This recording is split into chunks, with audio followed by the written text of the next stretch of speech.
rated sprint final. My name is Brian Smith, and again I'll be guiding you through the stage today. So 151.6 kilometres, starting in Delphi, and we'll head towards the Gulf of Corinth and head along the coast up the Suchosi Pigi, highest climb that we've got in this race. Second climb of the day, a third category climb onto the flat lands, heading over through Petra. Get the first sprint of the day. Then Thiva, where we get the second sprint. Then we head slightly kind of north to the coast and towards the island of Yuboya. Kiri is the stage town where we finished today. So 2 King of the Mountains, 2 sprints, and an expected sprint finish in Chalkida. So downhill start in the neutralization up to the highest point at 656 metres, and we'll continue throughout the day up and down. So that's a look down from Delphi to the Gulf of Corinth as they prepare for today's stage. And we did have a battle between Jaco Alula and XTS Astana yesterday. The Greek team with their national champion Arvanatu, best young rider yesterday, was in fact Bogdan Zabalensky. Had a little bit of trouble with the sign on with the weather conditions. Harold Lopez, well, he wanted to win yesterday, but this is the man that did, Luke Platt. So the riders were geared up for the rain. It's quite a damp start, and of course downhill from Delphi. We came up here yesterday, continued up to the finish at Aranchova, but with these conditions the riders were well wrapped up. The finish, we've had a couple of showers, but in general it's been a sunny day. So as we started, we came down off the climb onto the drier roads, and soon the riders would be dispensing of those capes because the weather conditions had improved a lot, about 16 degrees, so there was no need for the capes for many of these riders, and there was constant attacks as we came down to the Gulf of Corinth, and we started up the longest climb of this race, in fact. Suchosi Pigi is a bit of a piggy to get up here. 11.9 kilometres in length, 5.3 average, but we did have 3 riders, and over the top it was a battle between Radcliffe and Dorn, for bike aid came over the top, first place, taking the 10 points at the second category climb. Radcliffe had to settle for second and 7 points. The other breakaway rider was Nicholas Sessler. But this is Stomo, pretty village with a sad history. The Stomo massacre was here, and we'll see the monument soon, which was perpetrated by the German army back in the Second World War against the locals, constituted as a war crime. And this is the monument, the Stomo massacre, dedicated towards those that lost their life and were massacred. It was in fact retribution for previous death of 3 Germans at the hands of local guerrillas, even though the villagers had no relation to the guerrillas. This is indeed a UNESCO World Heritage Site.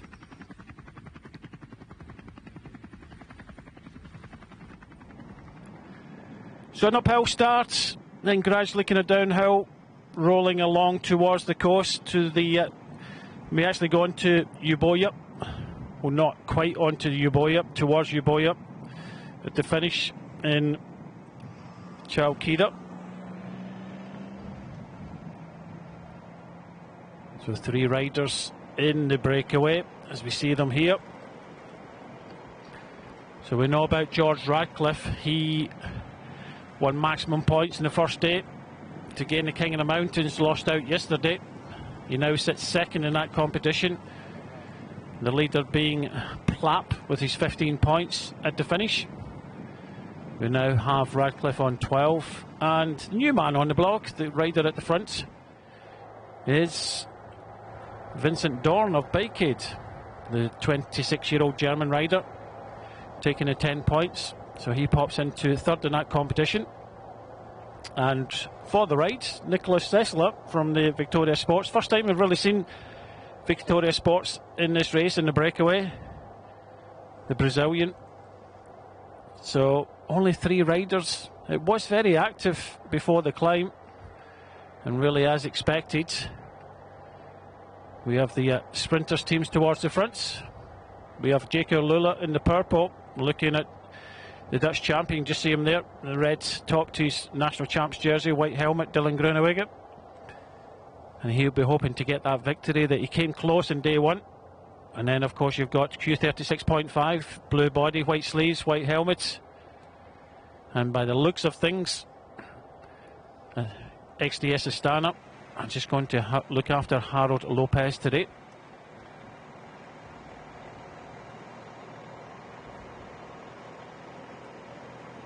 So these 3 riders, no real danger in the general classification. Vincent Dorn at the front there, 15 minutes and 43. Nicholas Sessler in the green, 15 minutes and 24. Radcliffe 17 minutes and 3. But we are getting close to the top of the climb. Only the second climb of the day, a third category climb, and we're starting to see the games now. Vincent Dorn beats Radcliffe in the second category climb, the big climb of the day. So the games have started. He currently sits second and third in the competition. Radcliffe, if he can win over the top of this climb, he will actually take the jersey back after stage 1. Doesn't want Sessler just to roll over the top and take these points away, but Dorn last year took the King of the Mountains title in the Tour of Turkey. So Radcliffe, the 21-year-old, is up against some good German opposition today, the 26-year-old. The top of this climb coming in about 1,200 metres time. And this is only a third category climb, 5, 3, 2 and 1 seconds, points. And this is out at Koralithos Tower. Again, this was dedicated to the Greek resistance during World War II. So Sessler leading out here. Radcliffe, he's aware he was beaten already today. Can he take these maximum points? If he doesn't and Dorn takes it and Radcliffe, we will have 3 riders on 15 points in that competition. Plapp will still own the jersey, courtesy of winning the first category climb at the finish yesterday in Aranchova.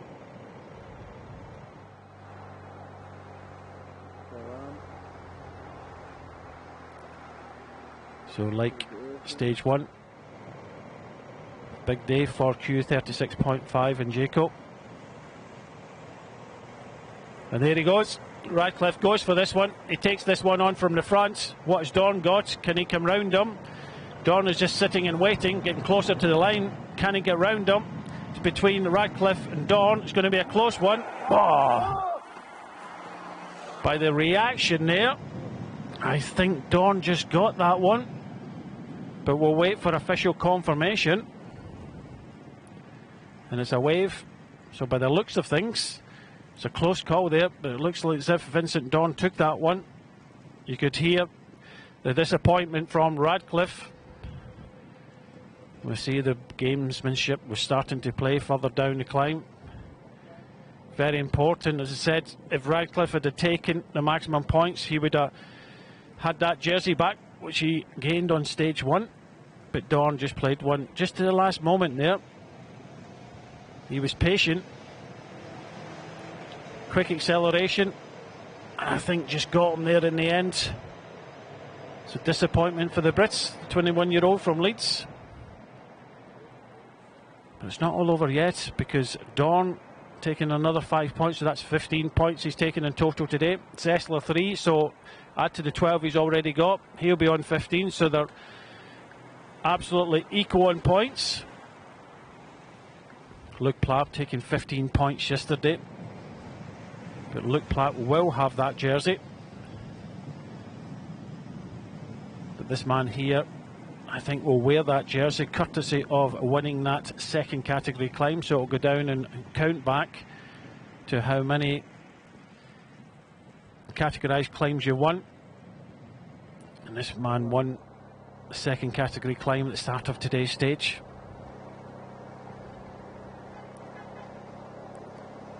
So we had a little bit of sun come out. You can just see Luke Plapp there in the black top there. The rest of his team in the purple. But Plapp, a good win yesterday. I think it's his first win in Europe for the Australian. 3 times national champion in the past. He's had some really good results. But he needs to find 3 seconds. So we're going to have showers throughout the day, although this morning had a nice run along the coast. The sun was shining. Had a bit of lunch before I came into the commentary box. The sun was still shining, but while I was preparing, I could hear the rain coming down, and it is predicted a little bit later on as well.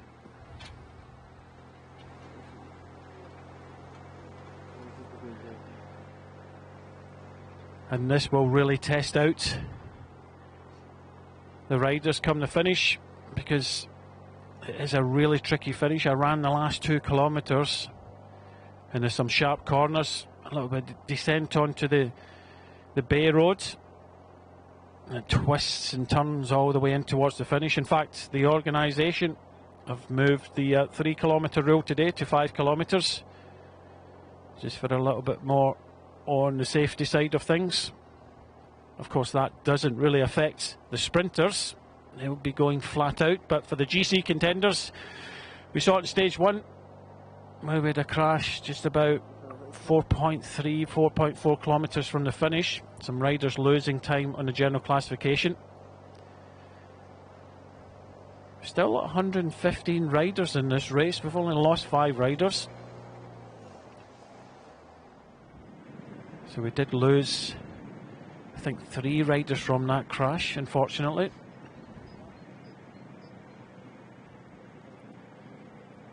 So some dangers in the finish today, and hopefully that rain will stay off. But these 3 riders, with the King of the Mountains done and dusted, there's only 3 of them. It's a long way to the finish, just under 96 kilometres. So my question would be, why risk just riding flat out? Over the first couple of days, we've had 7 riders in the first stage breakaway, 9 riders in the second. Zessler saying he has to eat so he can fuel the motor. Come across Zessler before in the Tour of Britain. Always a rider that tries to get in the breakaway. You have to keep fueling, although it's only a shortish stage today of 151.5 kilometres. So the gap went up over 5 minutes. It's coming down to 3:47 now. But the big question, with a big day tomorrow, we have 2 first category climbs early in the stage and a second category. 3,764 metres of climbing. If I was in the car, I'd probably maybe asking Radcliffe and Dorn, who are now equal in points, what are they going to gain from today's stage? It'd be a little bit different if this group was sizable like the other previous days of 7 and 9, but with only 3 riders, it's a lot of energy.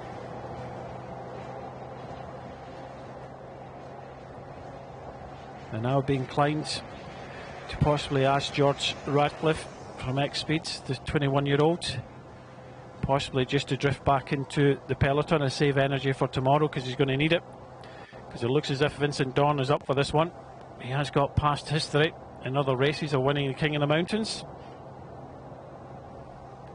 With the 2 first category climbs tomorrow on the island of Euboea, which is the second largest island in Greece after Crete. Although you talk to a few locals and they say it's not an island because there's a very small bridge of only about 40 metres separating it as an island.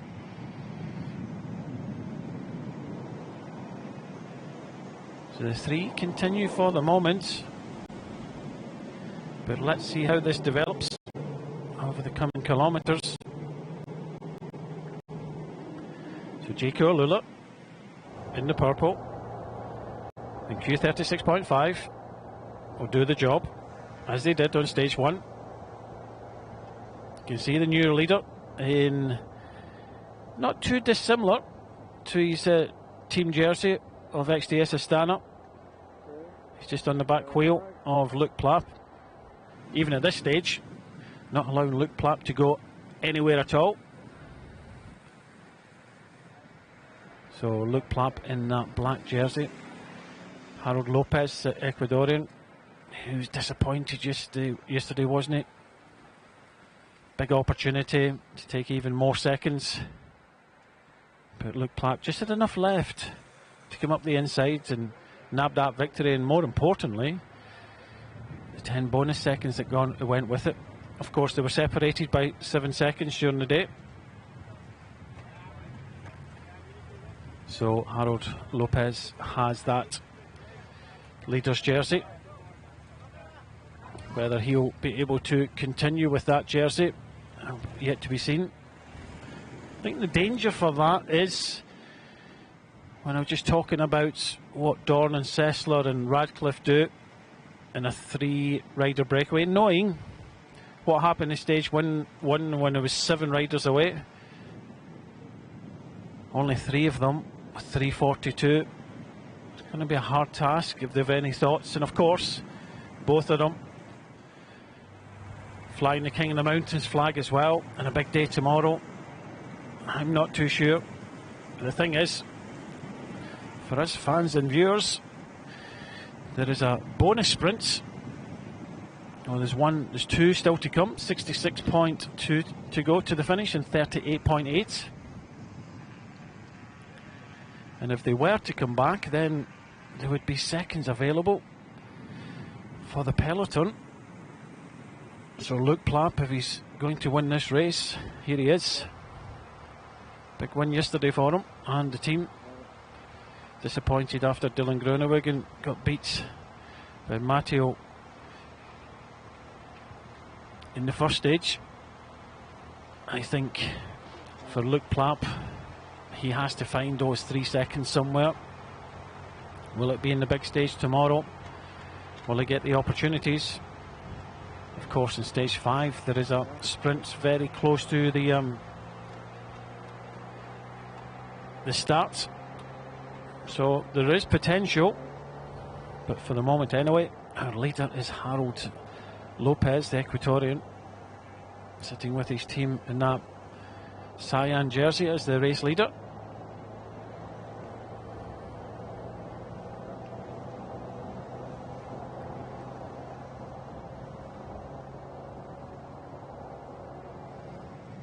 So is it going to be another duel between Matteo Moschetti and Dylan Groenewegen today, or is there anybody else going to get involved? I really do think it's going to be a really tricky finish.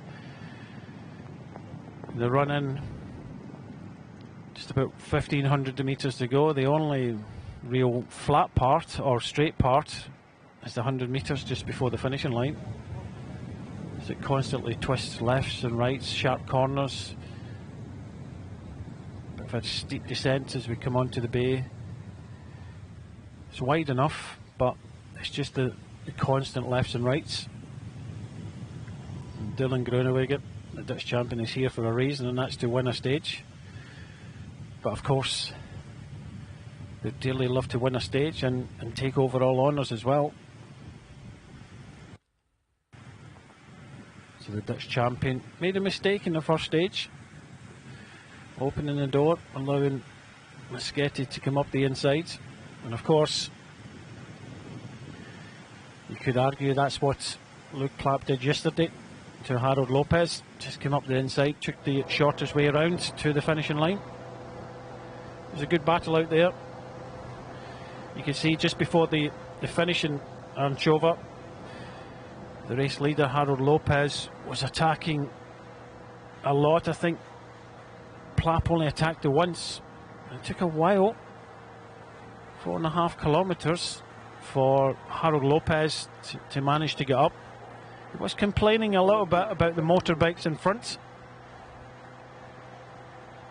I think there was too many motorbikes from possibly the race commissaires getting involved there, and he was complaining about them. But eventually he got up to the wheel of Clapp, and the duo battled it out, as we saw yesterday. But this race isn't over. Just looking at the general classification, and we have 14 riders within 30 seconds, with 25 riders within 1 minute. I'm not too sure where you're going to find 1 minute, but 30 seconds is doable, and there's a lot of riders even at 15 seconds. In fact, there are 9 riders, and quality riders at that, at 15 seconds. So 10, 6 and 4 on the finishing line, plus the bonuses out on the roads. But majority of the bonuses so far, I would suspect, would be taken by the breakaway riders. I did expect probably a larger breakaway today. So a lot of teams missed out in this one. Sometimes says that they think they've got someone that can get up there for a sprint finish. But looking at the routes, I was thinking to myself, this could be a sprinter's day, or it could be a breakaway. Tomorrow is going to be a really tough GC day tomorrow. I think the last stage, I think is going to be for the sprinters almost kind of nailed on in the circuits around Athens.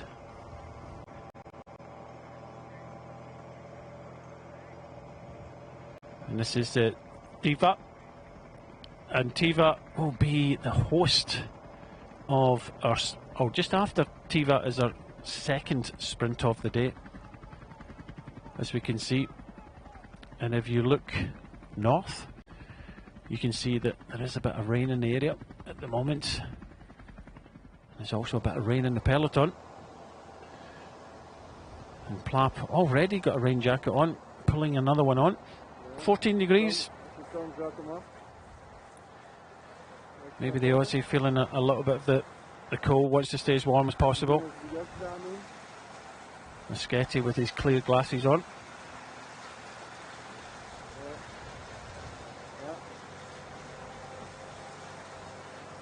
It's always a difficulty trying to get the zip up. The first part is always the most difficult.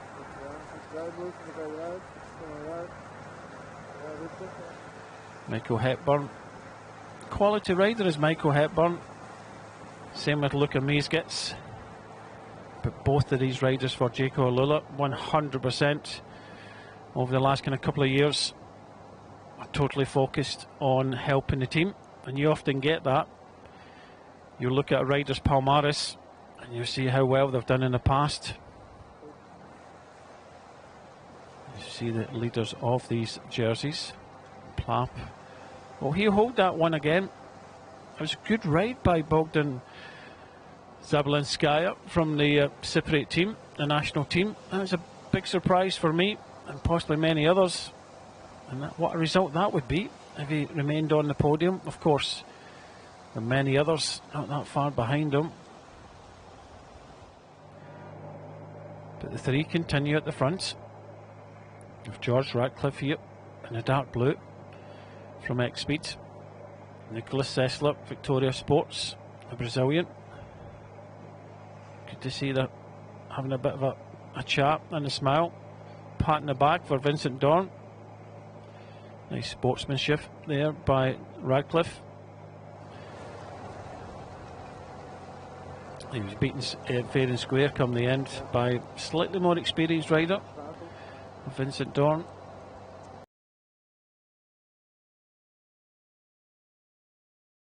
Same speed. It's always hard to judge if they're going slightly downhill or slightly up. But the gap still coming down. And it does look as if this is Hamish Mackenzie again.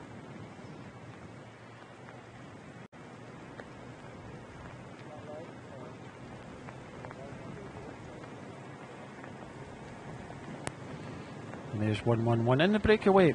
Zabok for Machowski. 2 days in a row. Probably feeling it a little bit today.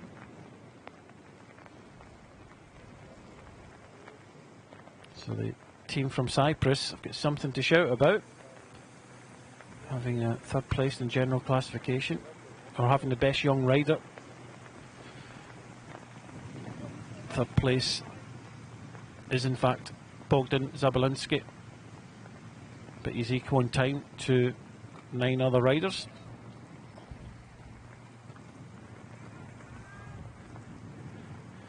Ricardo Zoido, last year's champion. He was there and thereabouts yesterday. Finished 24th. Sits at 58 seconds. And that was the 58th. Well, he lost 48 seconds and then another 10 seconds bonus added to that. So 58 seconds down. Sessler just looking for a bottle. He's getting on some instruction now. Talking to his manager. And is this the case where he's been told it might be better to wait for tomorrow rather than waste a little bit of energy? 3 minutes is a decent enough gap, but in these conditions, and if he is really going for that King of the Mountains title, which I know he is, you could hear him when he went over the top of that climb, when he was beat by less than a wheel over the top. He wasn't a happy bunny.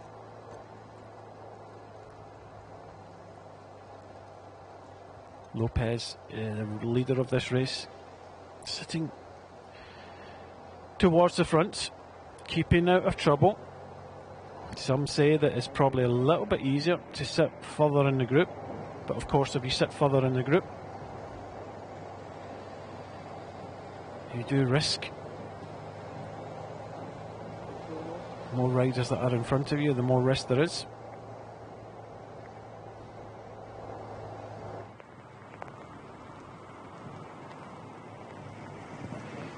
The trials and tribulations of putting your rain jacket on. So far so good. You just have to get that zip. In the past they used Velcro sometimes, which made it a little bit easier.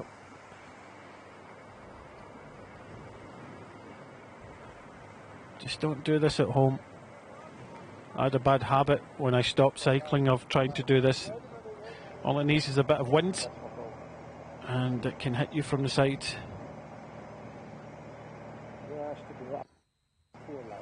If you're out in a club run or doing anything, probably a lot easier to stop at the side of the road, do up your zip and off you go again. But of course these pro bike riders doing this day in, day out.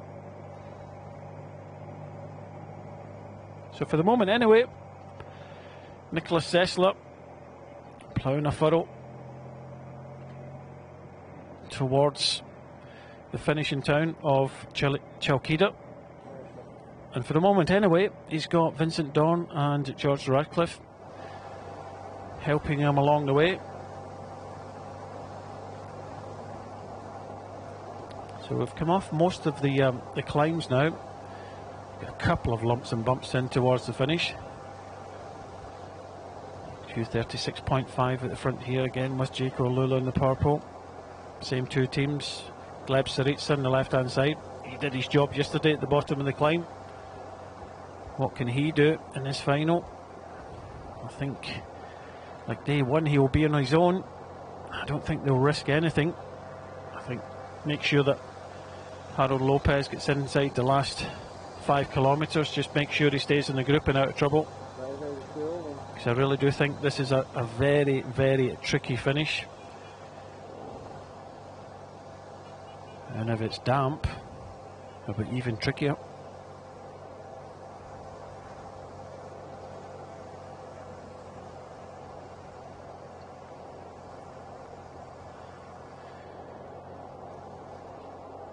So it looks like a second opportunity for these riders now for a sprint. Not writing these off. Muschietti, he's ranked 5 along with Dylan Groenewegen. Gleb Syriza 3.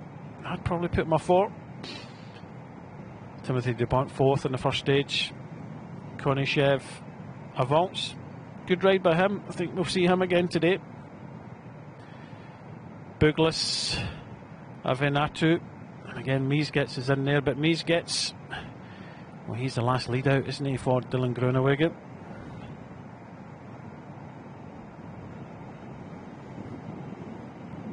So now onto these flat.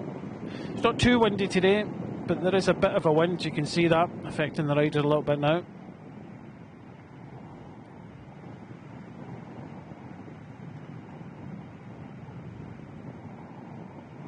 George Ratcliffe, he does really get in a super aero position. Almost legal there. His forearms on the bars, touching the levers. A lot of controversy in that position in the past. You have to make contact with the levers. A lot of these riders bending the levers in at the front to make sure they do it and comply.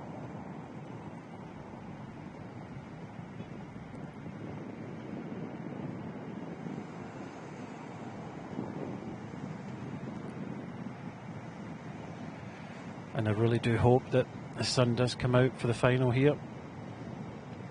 Such a lovely coastal town is Chalkira.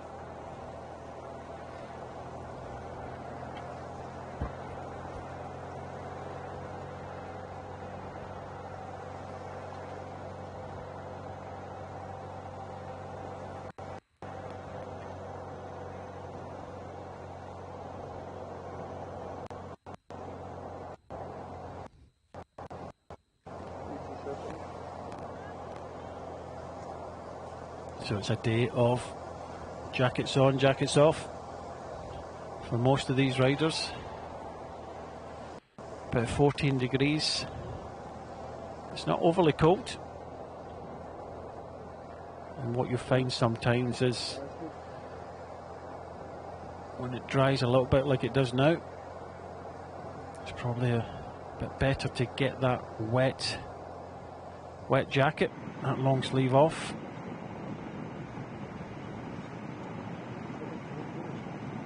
So Sessler, the 30-year-old Brazilian,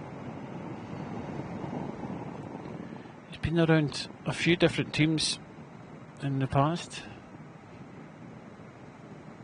First came to my attention in the Tour of Britain not that long ago.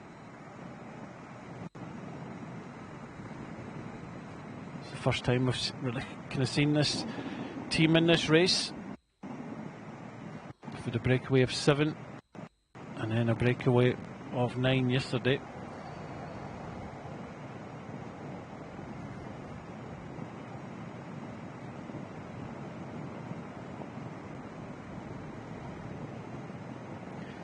You can just see the dark clouds in the background there. But for the moment anyway, they're in the dry, in the sun.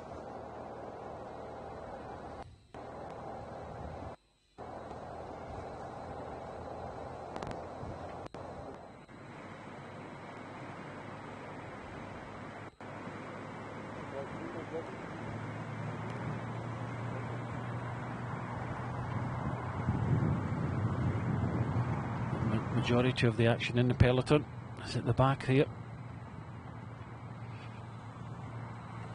There's a lot of riders going back to get their jackets, and with these showers it's constant, cars up and down.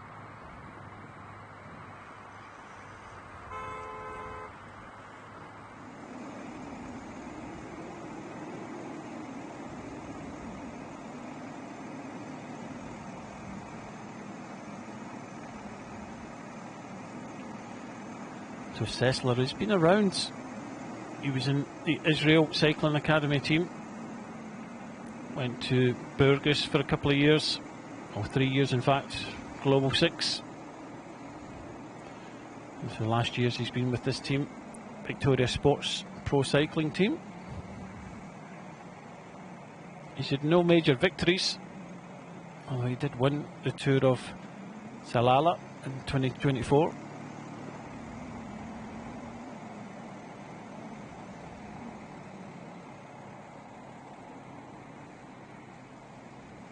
Started off the year in the Emirates, a Tour of Sharjah, Tour de Taiwan as well. He never finished that. Then he's come here.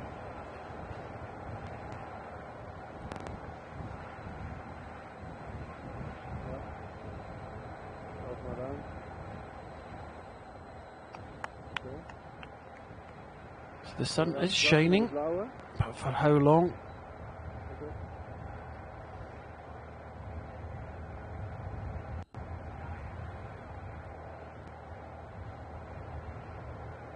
Gap still coming down, 2:43 now.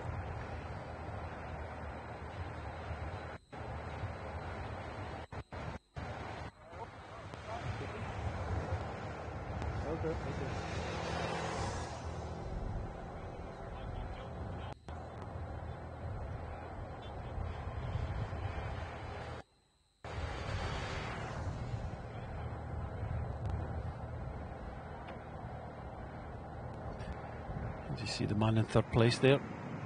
That's the man from XDS Astana, Alessio Del Vidov. I rode all day yesterday. Fantastic effort.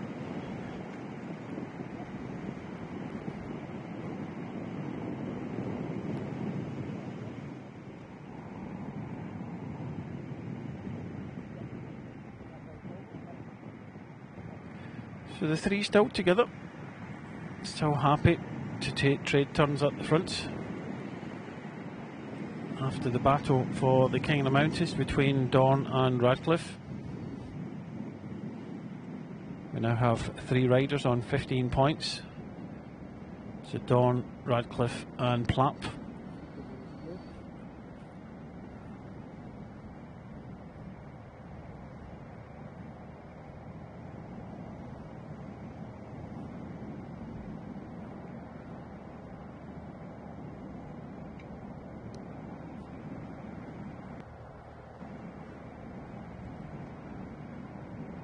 So steady away for the peloton. They're well in control.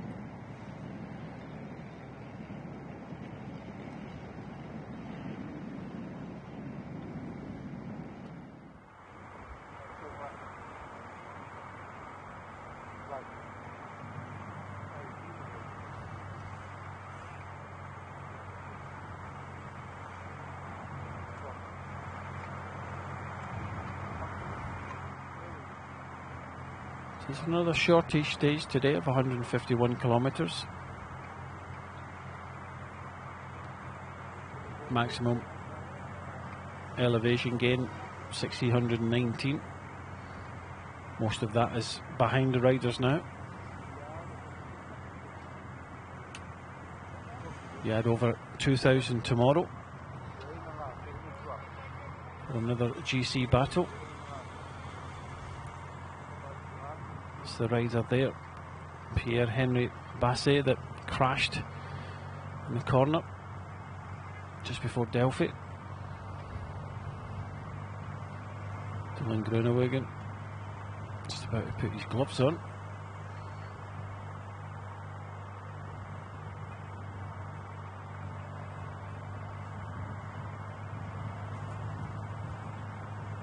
It's all about conserving energy. Staying warm, comfortable, 14 degrees too many is warm enough. I didn't mind these conditions, but your body needs your energy and you need to try and keep warm. It's always very difficult when you go through rain showers, because you get cold, you get warm, you get cold again. And many of these teams and riders will have the rain bags in the car behind, so it'll be constantly swapping. But if you're working hard like the three in front, there's no need for any rain jackets to hold you back.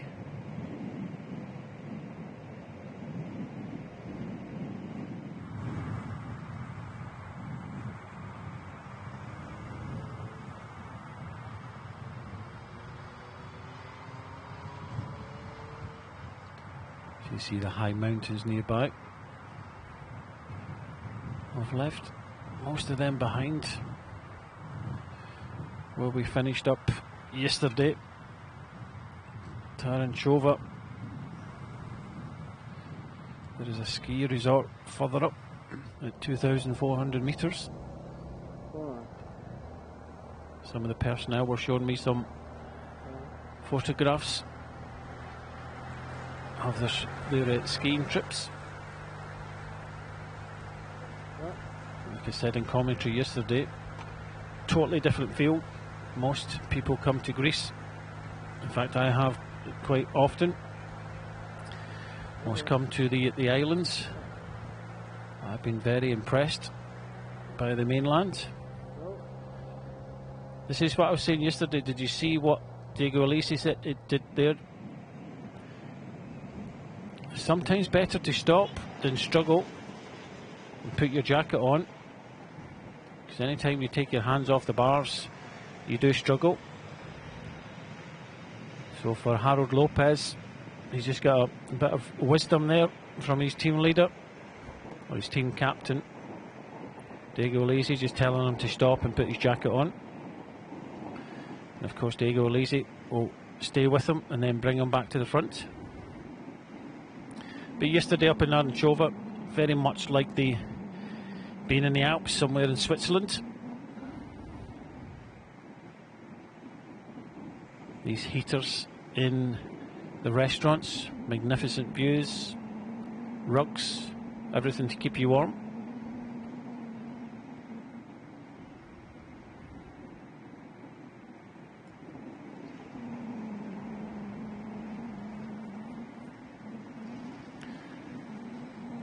Vincent Dorn, still young at 26,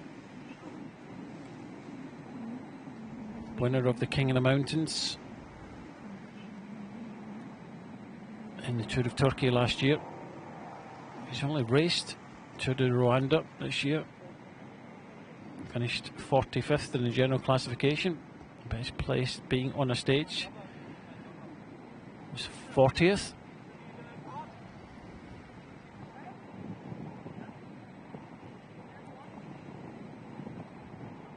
No major wins to his palmares.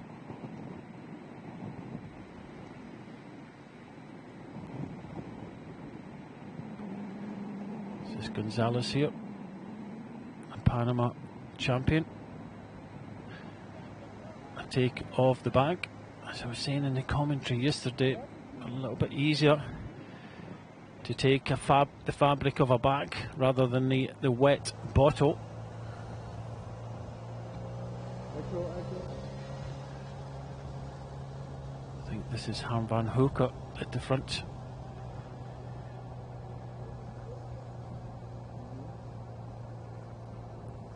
For Q36.5.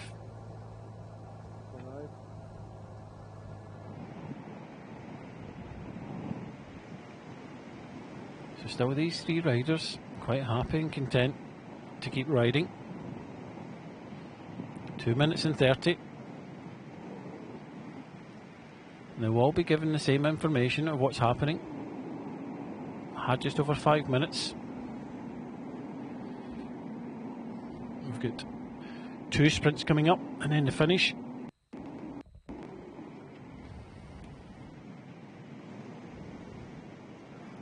time it's Dawn. A lot easier to put a Julie on and a long sleeve cape.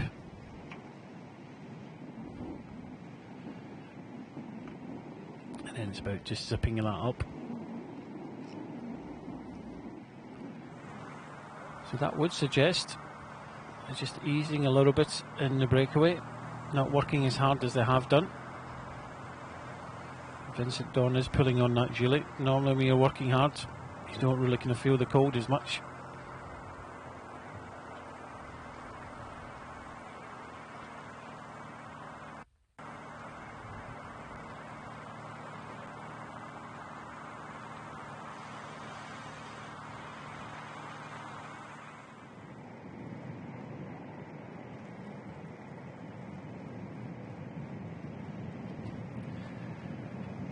So successfully achieved. Julie on. Back to hard work on these flattish roads, 5 kilometres now to the first sprint of the day. So we won't see any action from the peloton. Will we see any action from the 3 in fronts? Oh, they roll through this one. Don't think any of them are looking for the seconds, because they're all over 15 and 17 minutes down in the general classification. And I don't think they're looking for the points in the points competition.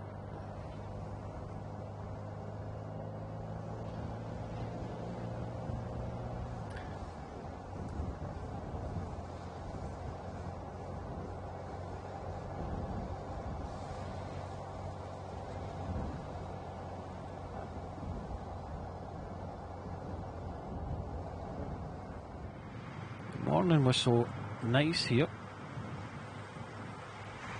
They say they were threatening thunderstorms throughout the afternoon.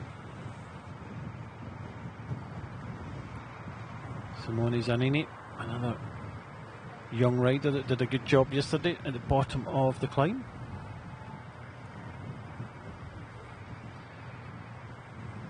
Didn't Vorarlberg do well yesterday with Colin Stussy? And he's still up there in the general classification.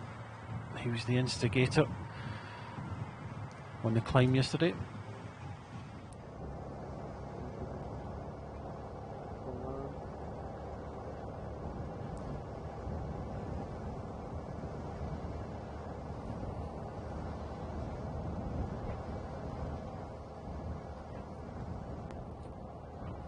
So the gap still continuing to drop down a little bit at a time. 70 kilometres go, 2 minutes and 25 seconds.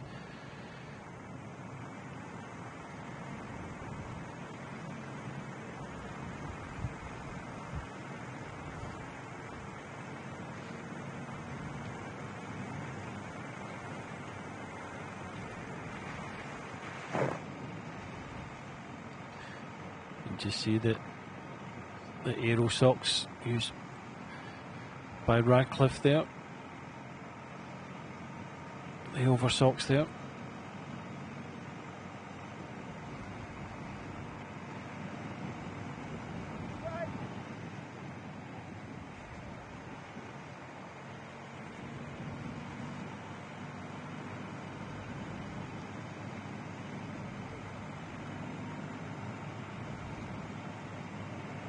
So just a couple of kilometres now, 3 in fact, to the first sprint of the day. I'm not too sure we'll see too much action at this sprint. Nothing too much to gain.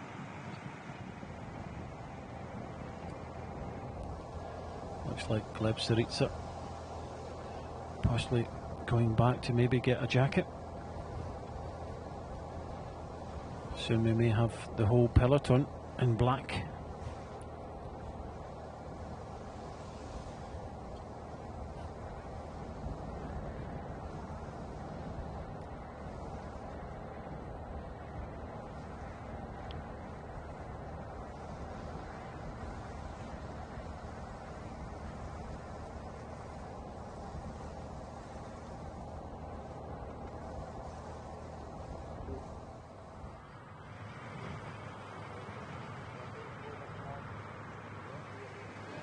Arm warmers for some.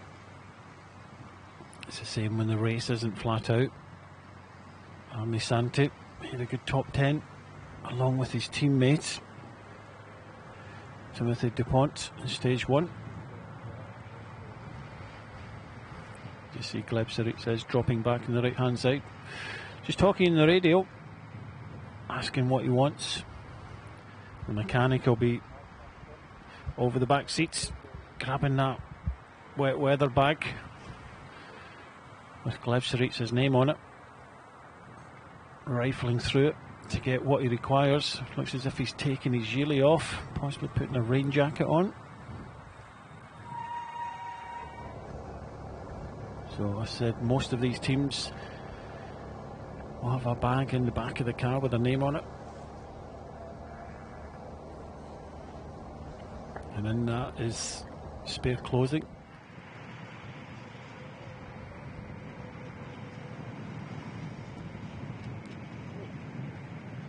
The good thing about being in the breakaway is when you put your hand up, the car is soon up alongside you to help and give you what you require.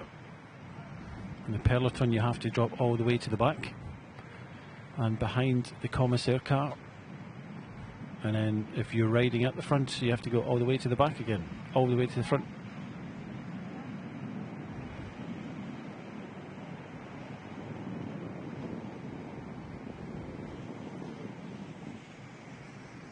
So for these riders, a lot of gels, bars, everything, keep the energy high. They're taking more calories per hour in. I think almost double than they did previously. Average speed so far after 2 hours of racing, just a tad under 40 kilometres an hour.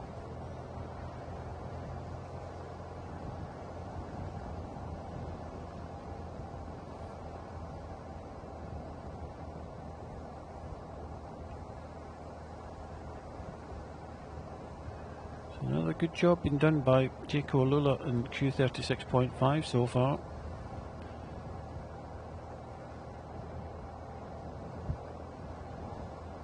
You can only think if you're in the breakaway, then they're going to be successful again in bringing you back.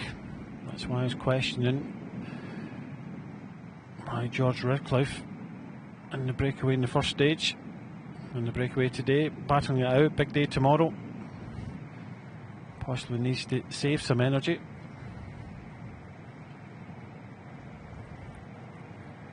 So 500 metres to go, and it looks as if this is going to be the first sprint. They may not want to sprint against each other. Nothing really to gain here for either of these riders, whether it's points for the points competition or seconds for the general classification.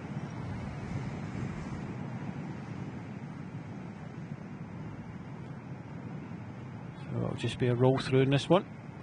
I think the Peloton will be happy, especially Harold Lopez.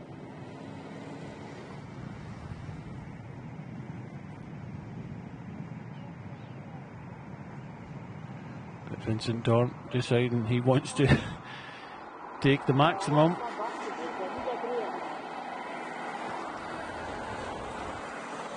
Radcliffe doesn't know why. So just rolling through that sprint was Vincent Dorn.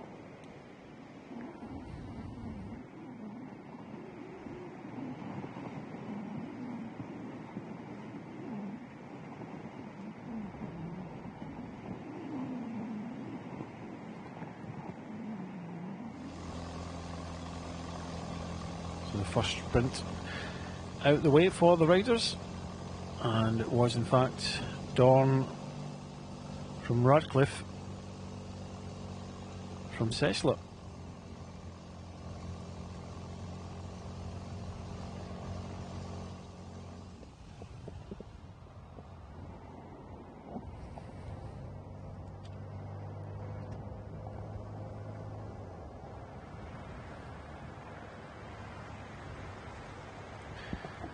So it looks as if Vincent Dorn, the 26-year-old German rider riding for Bikeaid, wants to take everything today, with the gap at 1 minute and 50 seconds.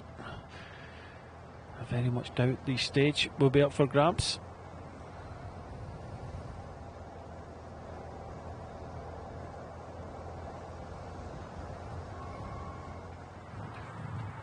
So we've had a mountain competition today, and now we are 3 riders at the top of the leaderboards. Still Plamp holding on, all riders having 15 points. So Plamp will lead the competition purely because he took a first category climb yesterday. The points competition is still very close as well.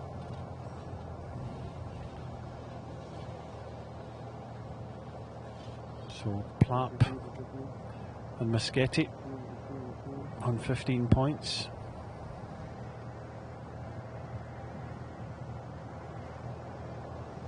Dylan Grunewig at 14 points, so that's still very much open, depending on the sprint. Bogdan Zabalinski from Cyprus leads in the Best Young Rider competition. Thomas Priedel, the Czech rider, same time, so it's just a count back on your stage places. And the American Gary Kelly 7 seconds down, so still close in that competition. On the team competition, Unibet Tetema Rockets lead that from 15 seconds to ATT Investments, the Czech team. Q36.5, 27 seconds down.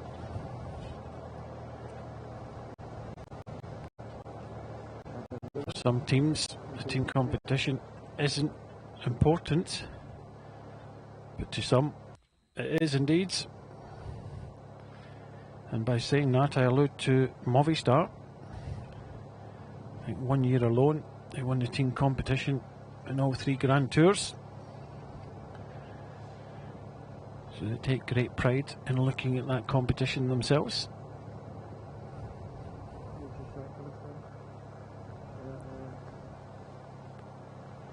So not tumbling down, but continuing to drop down this gap. A few seconds here and there as we continue to get even closer to these dark clouds. And this is the reason why the race organisation decided that they would take the 3 kilometre rule out, put a 5 kilometre rule in, and that means if there's any crashes, punctures, any mishaps at all in the last 5 kilometres, you'll be given the same time as the group you were in. Hence, the GC contenders can relax a little bit.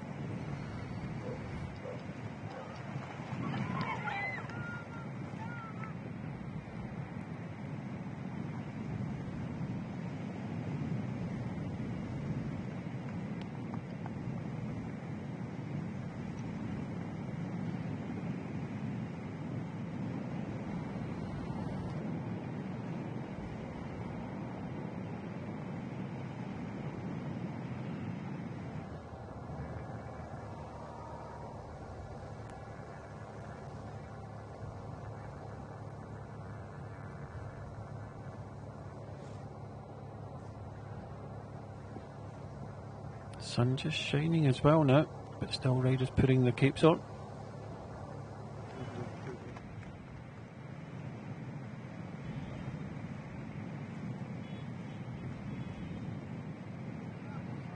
Nice to see some of the locals coming out. Got to talk to a few of them in the Greenio in the first stage. A few of them were asking me what was happening.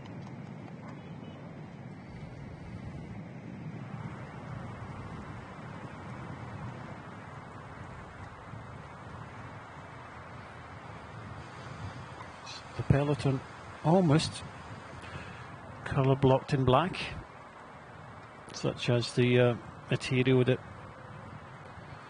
these rain capes are made of.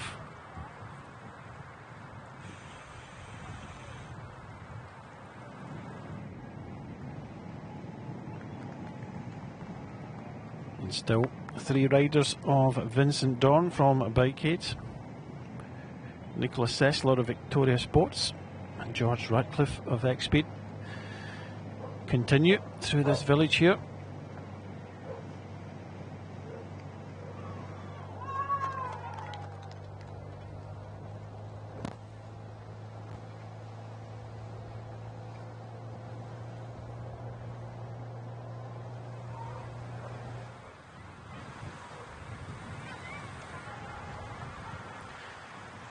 So another busy day for the mechanics and team staff at the back. It's constant up and down the convoy as riders dropping back to change kit, get dry kit, put a geely on, take a geely off, put a jacket on, take a jacket off. No chance for the mechanic to have a little bit of nap in this stage.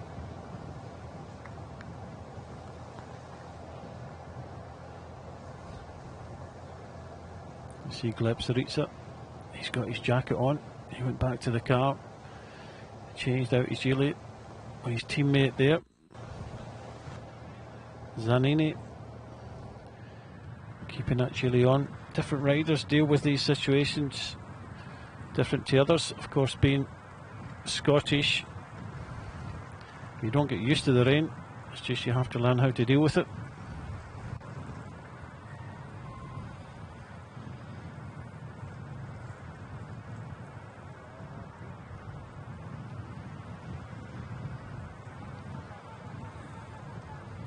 Looks like a puncture for one of the Q36.5 riders. Is that Moschetti? It's had a puncture there. I would say definitely one of the favourites, but the way he can bash Dylan Groenewegen in the green ale, you'd have to say that he is the favourite. Looks super fast. And talking about fast,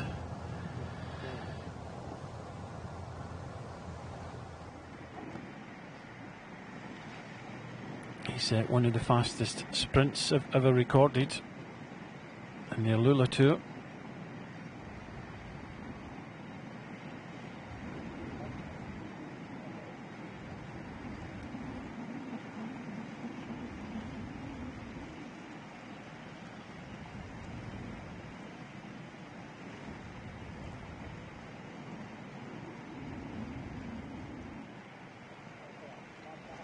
So the gap now under 2 minutes, 60 kilometres to go.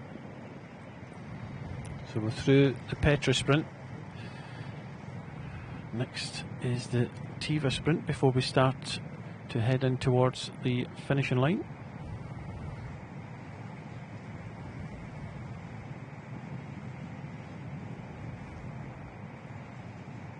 Still quite surprised that Radcliffe is deciding to stay. I know he's made an effort to be in the breakaway and in this race, and when it's gone out to the rest of the world, it's always important for your sponsors to stay there. But with a big day ahead tomorrow, and if the King of the Mountains is the team's goal, I just feel that with 2 minutes advantage, just under 60 kilometres to go, it's going to be a tough ask.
So the work continually be done by the Australian team, Jake Orlula at the front, together with the Swiss team, Q36.5. Shaking out the arms just to get the circulation into the hands. 14 degrees they're saying. It'll feel a little bit cooler obviously in the cold.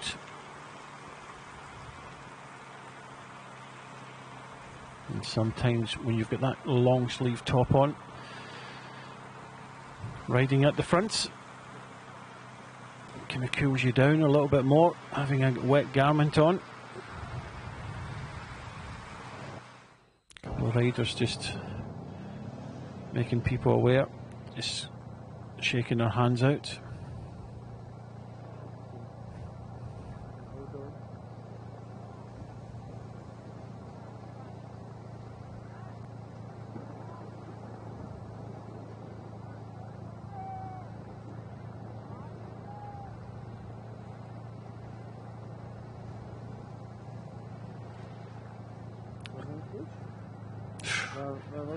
Thunderstorm ahead.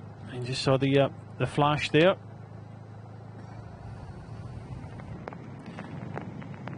So the riders, when they thought they were wet, they're going to get even wetter. And how can that be? So yeah, just heading into the eye of the storm now.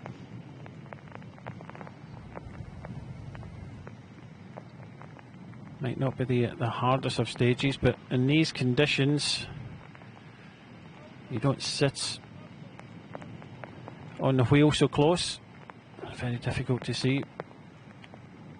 I think George Radcliffe just asking. Sessler get his arm warmers on. He's not gone for the rain jacket yet. Vincent Dorn, well, he has his gilet on. When will the Brit from Leeds decide to succumb to putting a rain jacket on?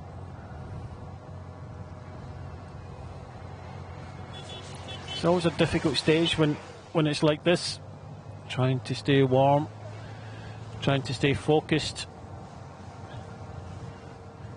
These kind of miserable conditions. Not only have you got the rain, the spray coming up, the rain really coming down now. Often the cameras don't really show the rain, but when you see the rain in the camera shot, it means it is coming down very, very hard.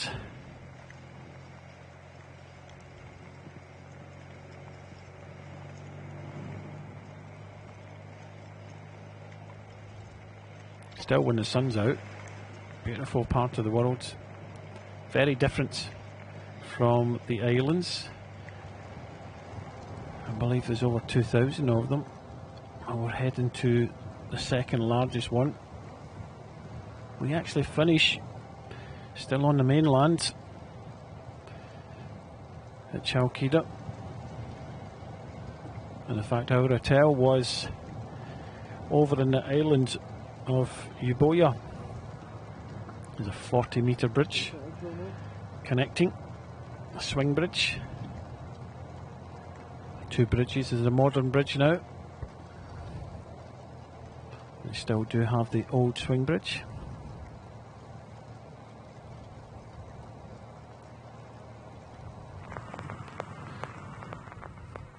So I think the three riders are still together. What's a peloton? Yeah, not nice conditions. Even on you're on the motorbike and the cameraman as well.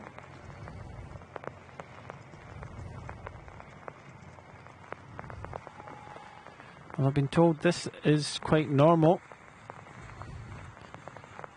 For us Brits, we think of Greece as a very hot land. Well, it does, it gets well over 40 in the summer. But the skiing and snowboarding here in the winter months, there's still some snow up in the mountains when we passed yesterday. And this is springtime, and springtime brings with it thunderstorms and rain. At least some riders have got something to be happy about.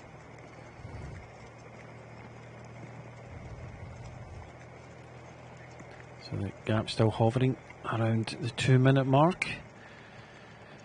Just under 55 kilometres to go.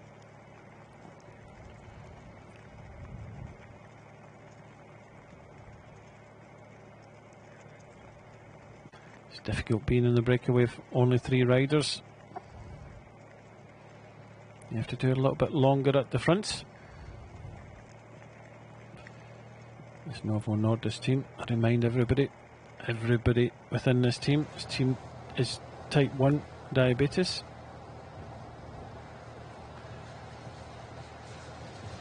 And the reason for that team being around is to empower other similar types to keep active.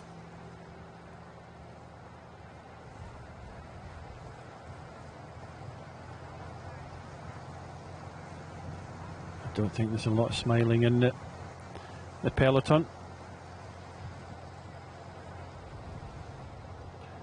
I'd rather have a job to do than just sit in it. And the job is being done by Jaco Lula in Q36.5.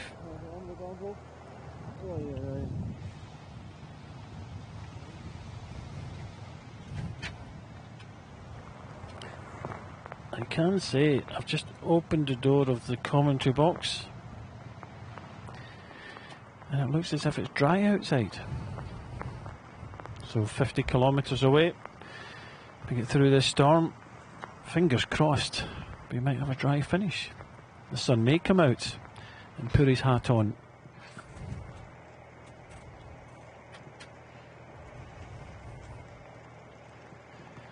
So Sessler at the front here from Brazil, 30-year-old Vincent Dorn, 26-year-old German for Bike Aids. The Brits, 21-year-old from Leeds in the UK, George Ratcliffe from X-Speed. There was multiple attacks earlier on, and these were the 3 riders that managed to stay away. Vincent Dorn, he never had any King of the Mountains points before today. Already taken 15. It's now equal in points to Plapp, and of course Radcliffe. Radcliffe himself was in the breakaway in the first stage. Never got involved with any sprints, saved it all for the only King of the Mountains. Took the jersey. Never got himself in the breakaway the next day. Lost out. So now we have 3 riders equal in points. Again, a lot of shaking out of the hands, just getting that circulation in them. And sometimes when you get the cold, the rain, and you're in that kind of aggressive position on a bike, sometimes your hands get a little bit numb.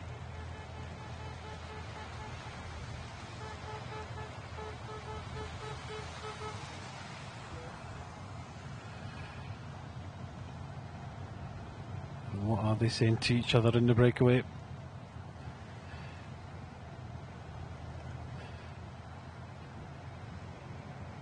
Athanasio from Cyprus. They've got a man to protect. 3rd place in the general classification. Best young rider is in fact Bogdan Zabelinskaya.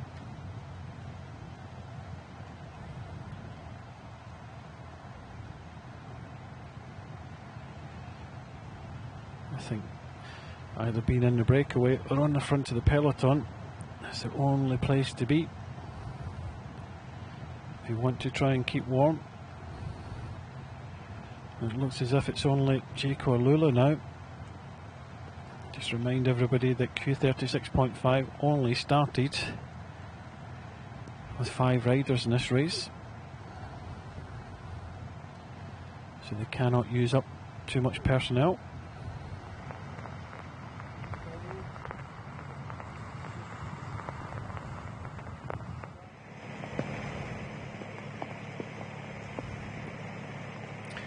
Who would want to be a bike rider on a day like this? Or be riding on a motorbike?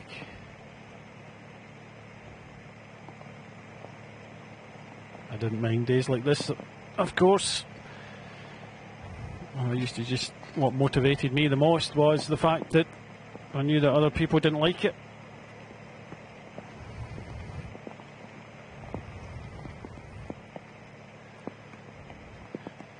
But hopefully the riders will get out the other side. Hopefully we'll get a little bit of sun. I can say that 51 kilometres away it's dry. I hope they don't bring the storm with them.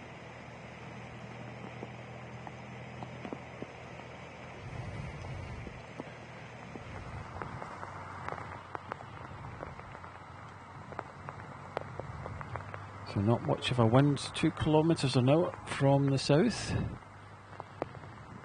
So I don't think this storm cloud is going anywhere fast anyway. And now we see Radcliffe just getting that gilet on.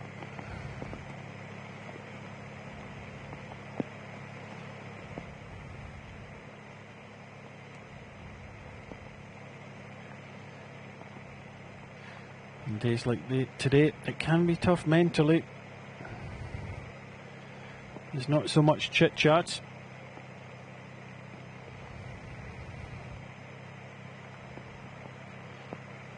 At least Radcliffe's got a bit of a smile. I don't think that's a grimace. In days like today, it can be rather mental than anything else, especially if you're sitting in the peloton. And that's where either the team captain or your sports director has to keep you focused. Especially when we get into the last kind of 20 kilometres.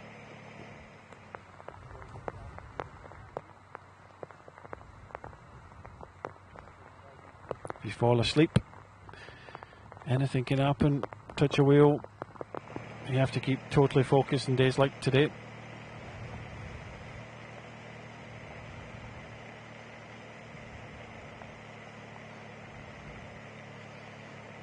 It's definitely, as they say in the UK, a day for ducks.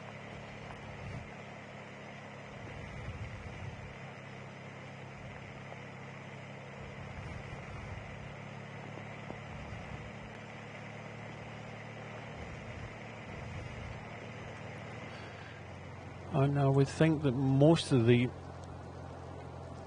intake in fluids will be cold, or the cold nature. I don't think it's cold enough yet. When it's really cold, we used to get hot tea and honey. And of course, a lot of the locals here, I think by popular choice, they drink a lot of iced tea and iced coffee. I think it's the only coffee shops I've been in and have asked me, do I want ice in my coffee or not?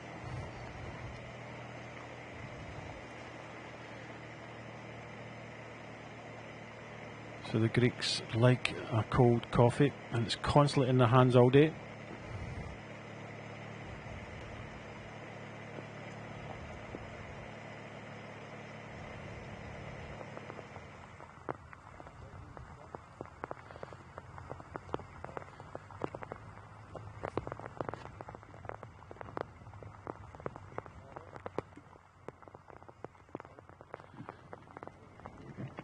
Looks so easy in the peloton. Timothy DuPont there for Tartalezzo Isarix and his Akoi helmets. Good fourth place for the veteran sprinter. 37-year-old, 12 victories. Probably some other victories in Belgium in the Kermes racing.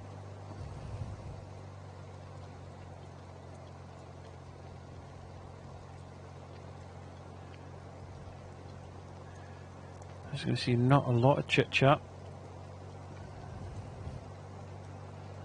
What is going through the minds of these riders? I know for the riders at the front, let's just get this job done.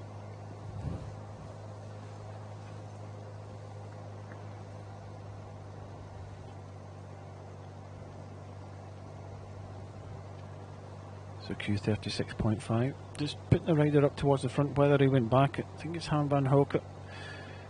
I've just gone back to get a jacket on, change his jacket. Now Sessler gets his jacket on.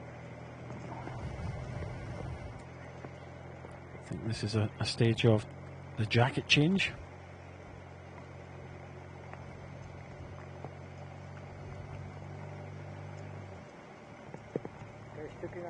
It's a tough day out for these riders in the breakaway. Bit of standing water.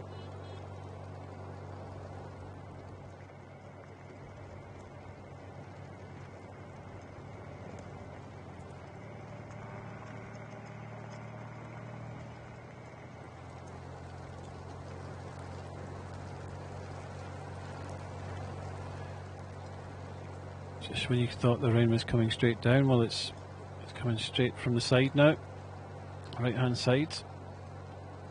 So the wind has picked up ever so slightly.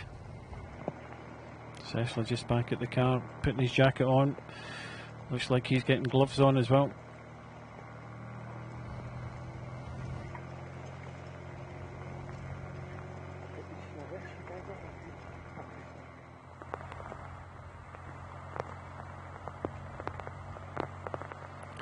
When I left London, it was sunny blue skies and 15 degrees. I flew into Athens a few days ago now, a couple of days before the race.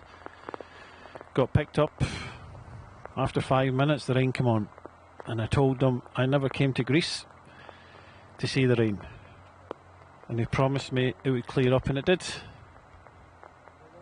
But then the rain came again and again. But I'm looking forward. I'm coming back to one of the Greek islands in 4 weeks' time. So I asked them to make sure that it was sun every day, which they have promised.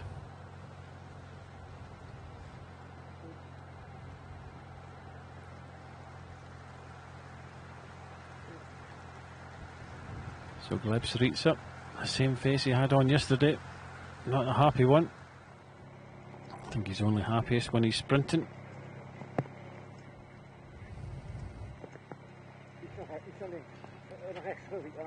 Vincent Dorn's looking to see where his breakaway companion is. Puts his hand up, wants something from the car.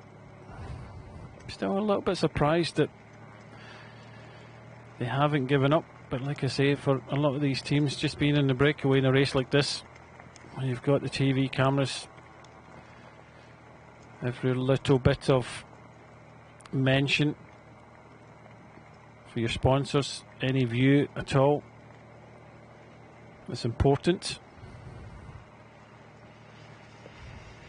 So George Radcliffe just going back to his car, so they're all going back to their cars pretty much at the same time. What is the questions being asked? What do they want? And there's a jacket for Dorn. Keeps us guessing.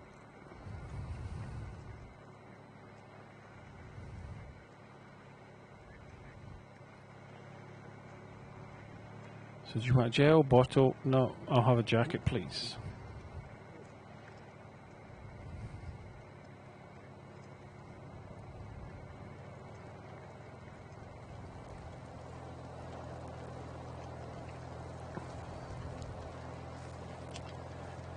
I get a little bit of a change at the front now. And I think this is for Q30 6.5 Walter Calzone. I think it's a Spaniard from Barcelona. I think his goal is to ride the Volta Catalunya and win the final stage around Montjuic in Barcelona. He's a Spaniard that doesn't mind mixing it up in his pizza, putting a bit of pineapple in it. I think just to upset the Italians.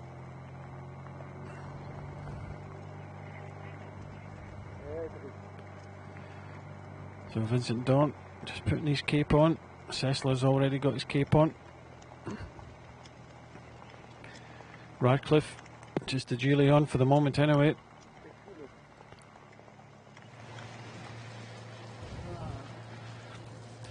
I think Calzone, he used to play a little bit of rugby at school, but he didn't grow as much as many of the other classmates. Thought it was a little bit too dangerous.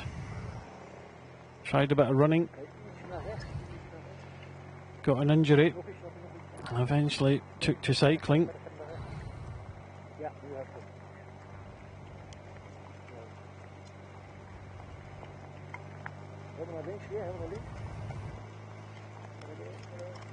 It's just some stories like that, until they've been told to you, you never really know.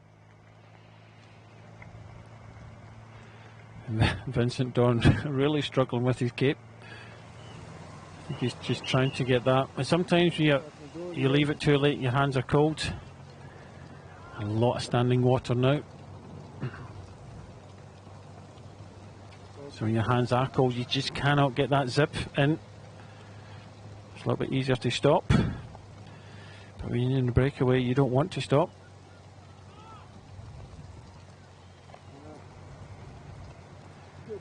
There's a few unhappy people in the peloton. Of course, in these conditions, in standing water, you see the peloton are sitting up a little bit now.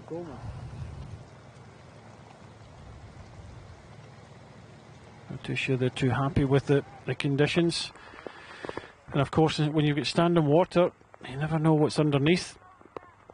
I've seen so many accidents in the past.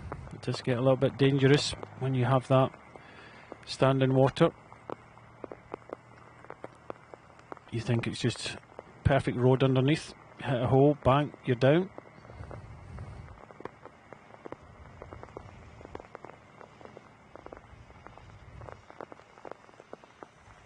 One rider there from Parkete Valkenburg. No jacket on, shake of the head from Zangerlik. A lot of riders struggling with their circulation in their hands, and that's so important, like I was just mentioning a moment ago, when trying to put your jacket on. And still, Vincent Dorn, he's riding with his, like Superman with his cape, struggling to get it fastened.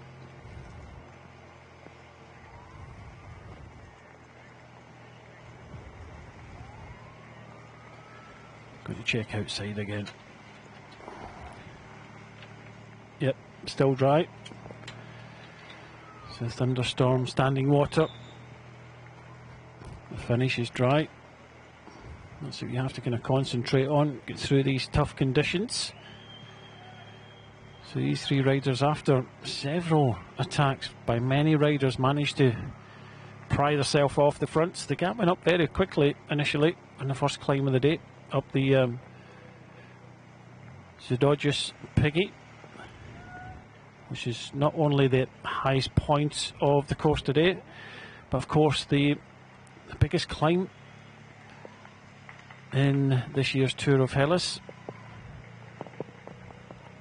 Yesterday we had kind of two climbs in one. So we did 11.9 kilometres, 5.3% earlier on. Straight after that we had the Karakalithos Tower.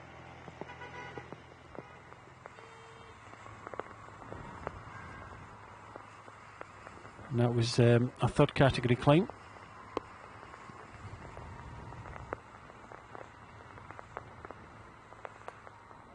So we've had one sprint already at Petra. It wasn't really contested, although Vincent Dorn won that one.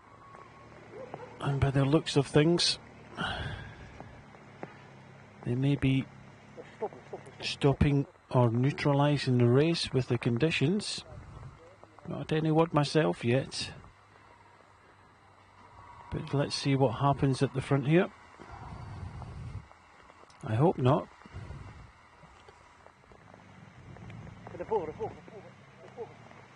But the race has been neutralised.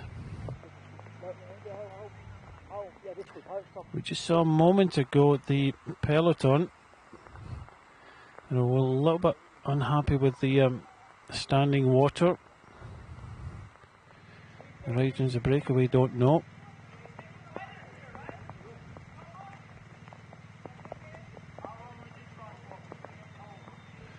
Yeah, you can just see Radcliffe, the jury have decided to neutralise the race for the moment anyway, and Radcliffe is asking how long are you stopping for, because we're getting cold.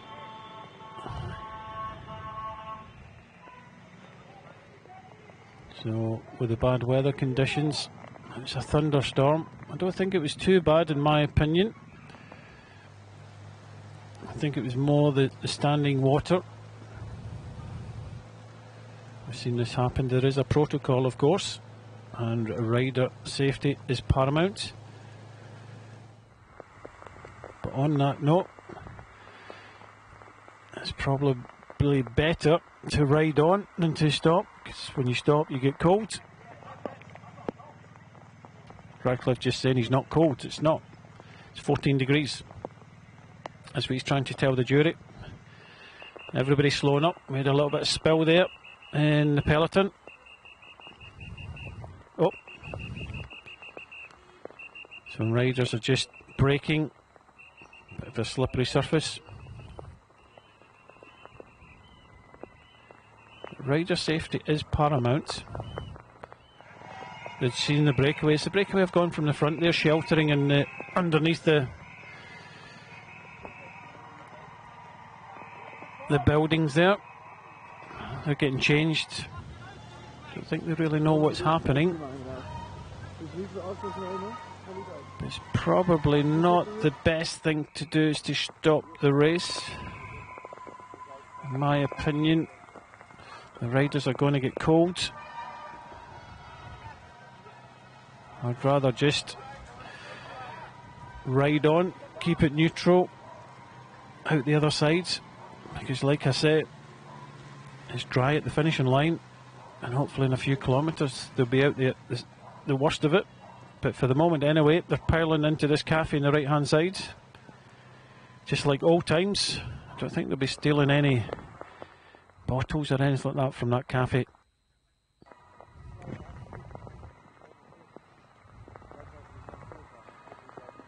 So this thunderstorm, it's this standing water that is the problem, more than it's not cold, and races have gone through.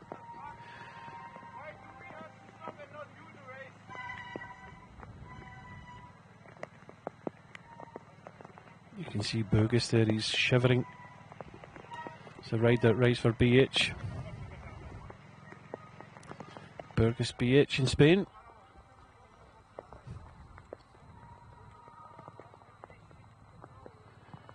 So now a chance. See this rider here from Monzon, just no cape on, no nothing. You heard from Radcliffe, isn't cold. But some riders do get cold. You can see Burgess was physically shivering. I wouldn't say it'd be the riders would be totally happy with this situation.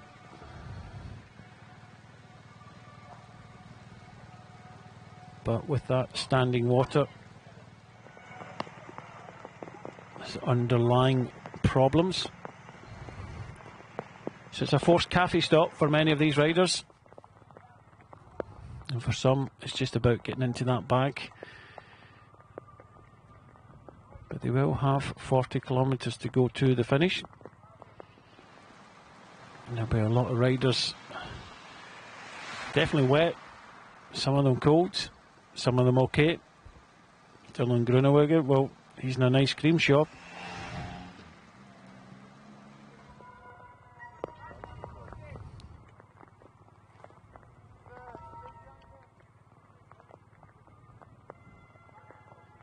I can understand if this was in the mountains, it would be really cold. But 14 degrees.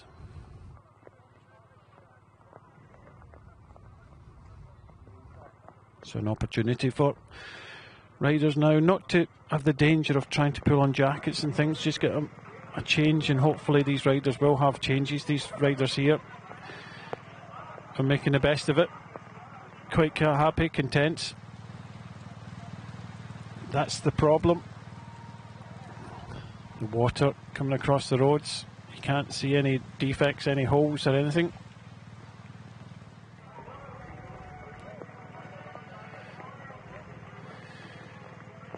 only problem I've got now is the riders will start to get cold.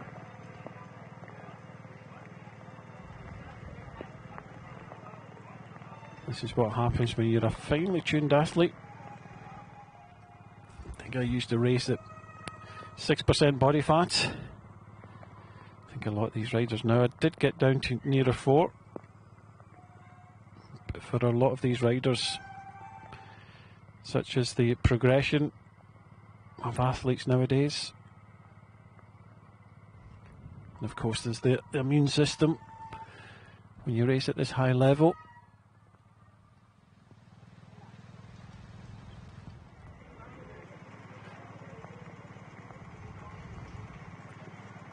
Now you can just see, just before we paused the race,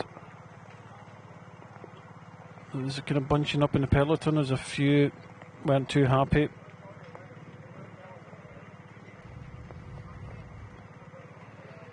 It does need communication between the riders, the race organising and officials.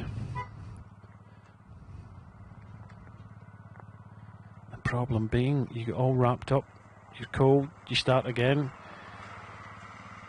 you want to ride fast, you've got 40 kilometres to go, you want to ride fast to warm up quickly, and then when you warm up and you get outside of the storm,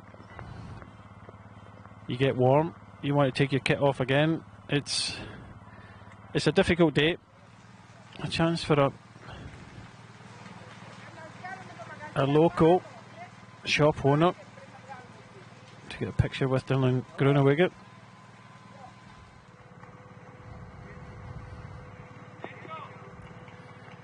There's a few avants there. 6, I think he was in the first stage. A few riders shivering now. There you go, nice opportunity. Nobody's buying anything, nobody's getting any money. Yeah, there's a nice prop there, Greek flag.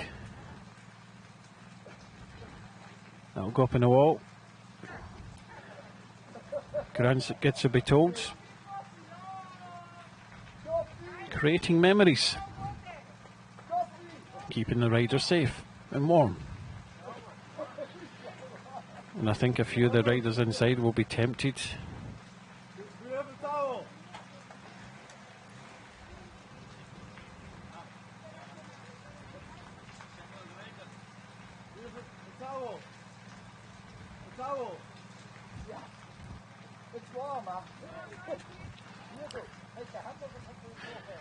Well, wherever you are in the world watching, come put the kettle on, have a cup of tea.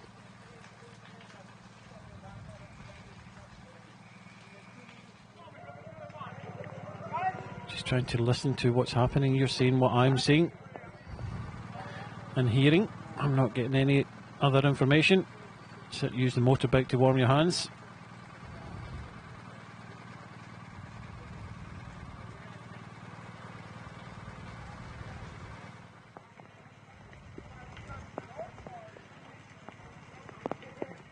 Again, I'll just reiterate this. This is when you need kind of rider representation, race organisation and the commissars to make a quick decision on the best interests of everybody involved.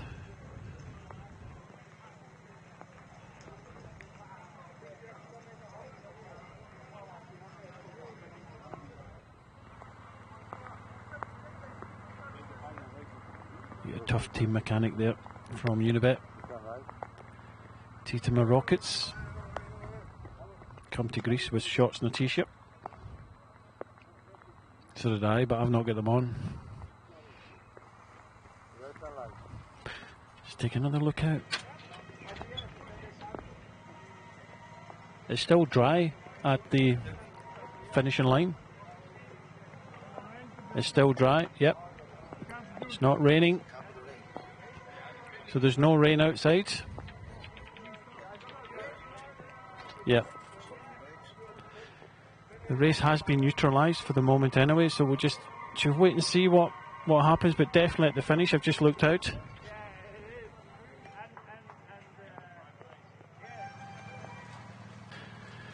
But for the moment, I've just given a message to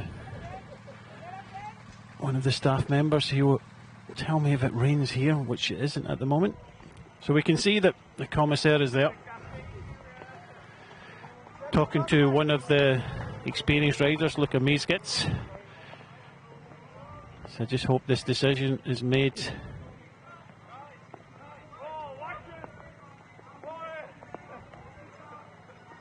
Okay, but it sounds as if some of the decisions have been made.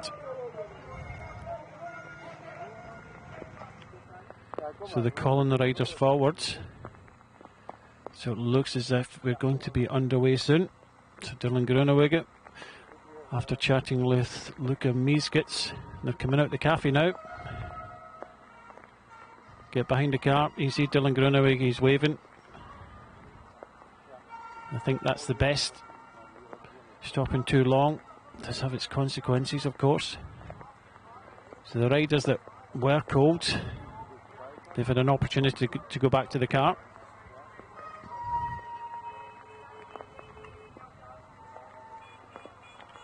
So I think it was more of the standing water. Bugas there, shivering still. But I'd rather be riding.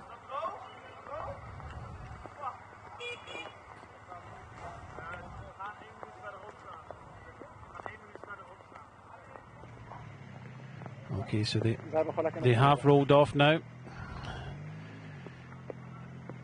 So you're in a cafe or buying an ice cream or doing anything, you better get on your bike.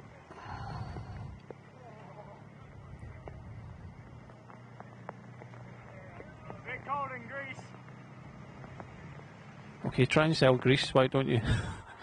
It's not always cold here, and it isn't cold. It's 14 degrees. You try living in Scotland all year. So they've come out the cafe. The rest of the peloton are already 30 seconds up. So they'll have to stop the race at some point. They'll get them rolling, stop the race at some point, allow the three riders to go away again. And I would assume that they would ride a little bit faster in towards the finish. Again, I'll say that it's dry at the finish. It's been a local thunderstorm. A lot of standing water. And that's where the danger. So just find for the race director a suitable moment to pause the peloton, get the three riders that were away, give them their time back. It's just under 2 minutes. Start the peloton, ride into town, have a sprint final.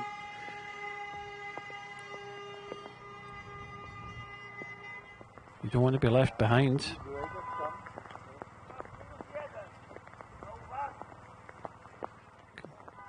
Kasmarek of Majowski, Sergei Polski.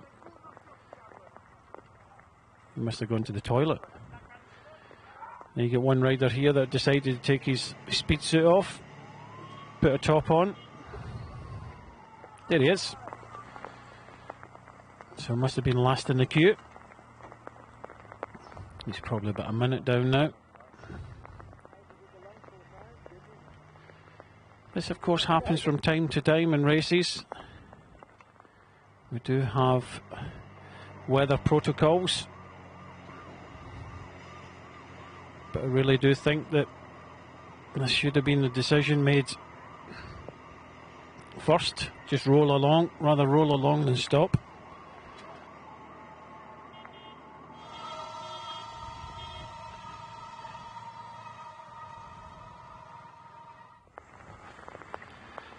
And of course the race cannot get underway until everybody is back.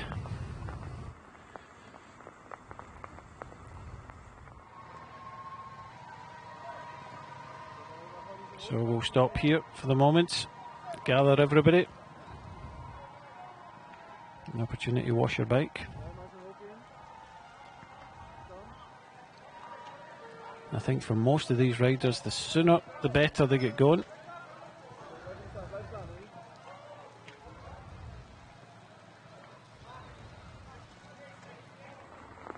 The quicker this rider can get back, the quicker we can get started.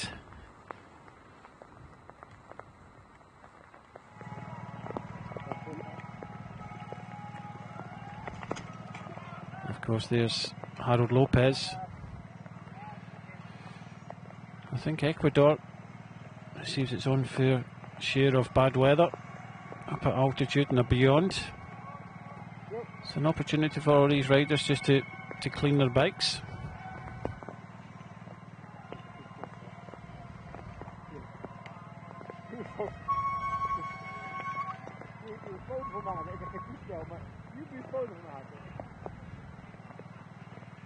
Come on, the sooner you get there, the sooner we get started.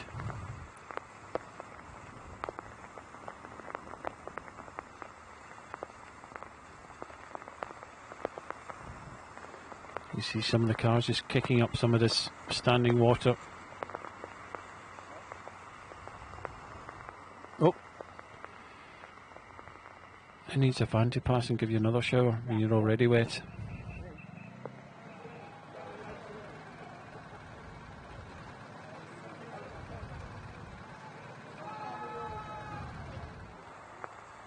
Well, most seem to be taking it in good spirits.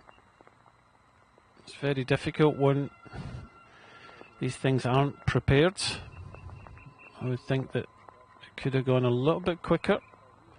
Of course, it needs the communication. It needs rider, team manager, commissaire, race organisation to kind of step up and someone making a decision. Of course, when you're listening to a lot of people saying, well, it's too cold, it's too dangerous, you know, can we just ride in? There's a lot happening here. I don't think it's affecting live TV at all, but if that comes into play, then there's productions and timing, and then you have to consider people at the finishing line expecting a finish at a certain time, and there's a lot going on. Bugas, well, he is really wrapped up in the aluminium. A couple of them really kind of struggling in the cold. Some of them okay. It's very difficult to orchestrate this. 115 riders, 20 teams, 20 managers. Just need someone to make that decision. I've already seen, if you're in the car as a staff member, it's okay, you get a heater in the car, but it's not overly cold. Saritza coming in handy there for Harold Lopez. Zabok. So here we are.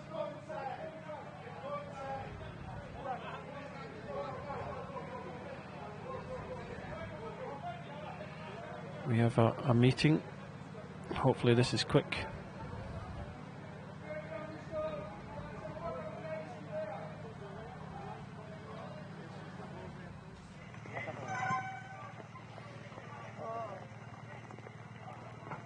Into the team. I actually seen this happen in the Tour of Turkey once, and it was because of the slippy roads. We'd rain in the Tour of Turkey quite a few years ago, and the roads became so slippy that they decided to neutralise the race. Andrew Greipel jumped into the car, everybody else rode, and then they restarted the race. Andrew Greipel got out the car, and the race continued. So from one cafe to another, chuck the locals out, grab their seat. Just bear with us in this, because I believe we will be restarting at some point. Again, I'm not being giving any official information at the moment. I'm just going on what the protocols are and what they should be. He just loves that motorbike, doesn't he?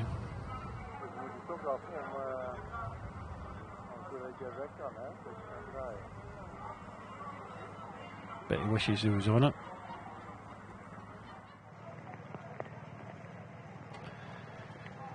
Yeah, for me, just going on a little bit too long now. Everybody piling into this cafe. Don't think any rider at all carries any money with them or phone when they're not allowed to. So it could be a very expensive tab for someone to pick up.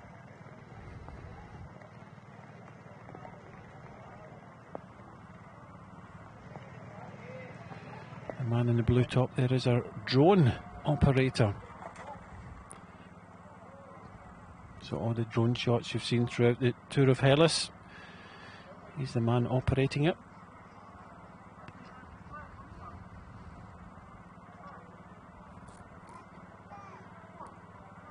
Ariel has fallen in love with this bike.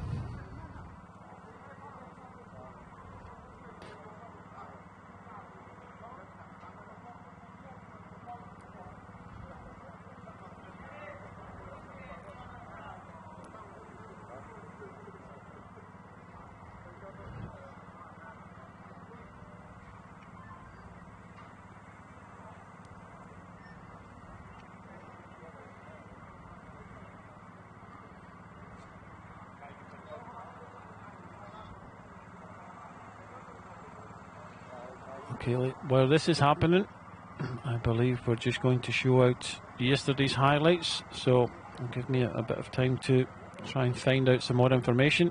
So I think we're going to show tomorrow's yesterday's highlights, and then once the race gets back underway, I'll be back bringing you into the final 40 kilometres of stage 3.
length of that. You got it.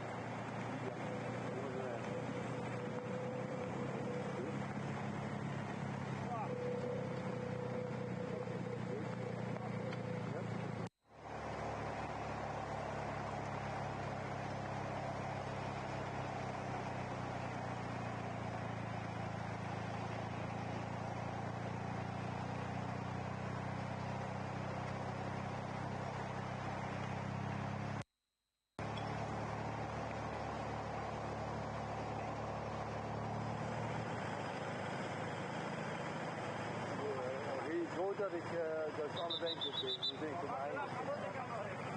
Deviation? Ja. Oké.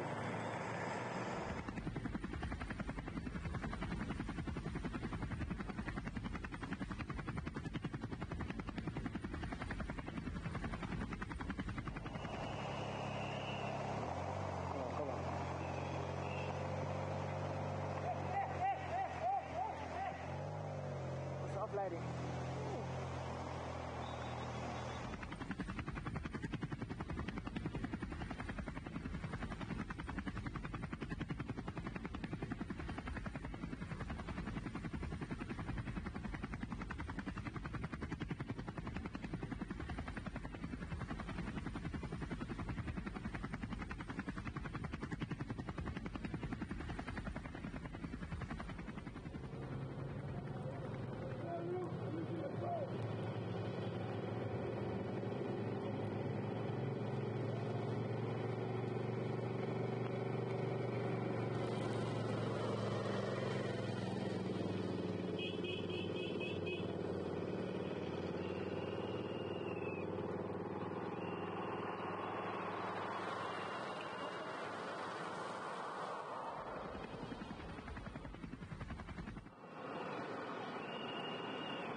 Τον Μάρτιν Κουτσίνσκι και πήγε πολύ στο περιοχή σημείο.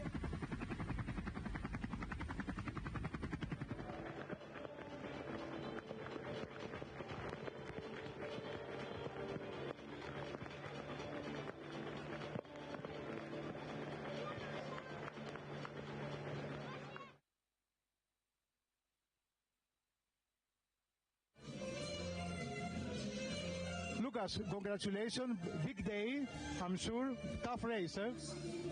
Yeah, today was a super nice day. The weather was a bit how you going, but yeah, the final climb was really nice and super happy. I think you are king of everything, you took everything, I don't know, mountain, points and general classification. No, I think not the general classification, but there's still some racing to go, so hopefully by the end of the week. Thank you very much.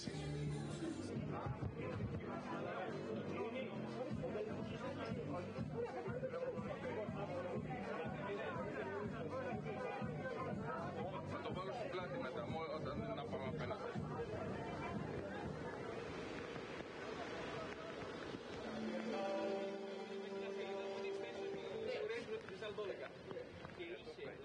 Thank you, wait, you can make something else. Με το Γερμανό και του έγραφε. Έτσι λέει, γιατί ο αγώνας είναι πληρωμένος. Το έγραφε, το ίδιο πάνω. We have the award of the jersey of the best young rider of general classification. Βλέπετε η υπέροχη γαλάζια και άσπρη φανέλα. Βλέπετε οι ποδηλάτες είναι πολύ έμπειροι στο να τοποθετούν τις φανέλες. Είναι λοιπόν ο καλύτερος αθλητής κάτω των 23 ετών.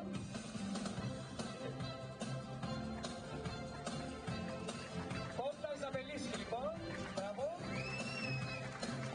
Ο Ράχοβας, ευχαριστούμε θερμά για την ευγενική προσφορά. And now we'll see the Ecotinos made from olive branch, a symbol of peace and victory, being awarded to the winner, and some local delicacies from region.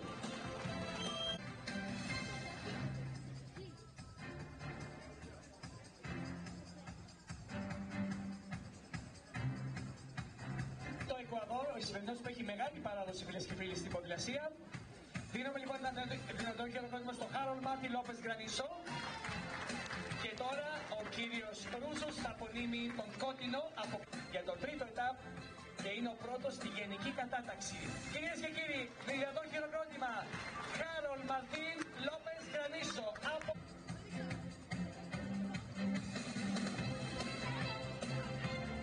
Now the outward of the points classification jersey.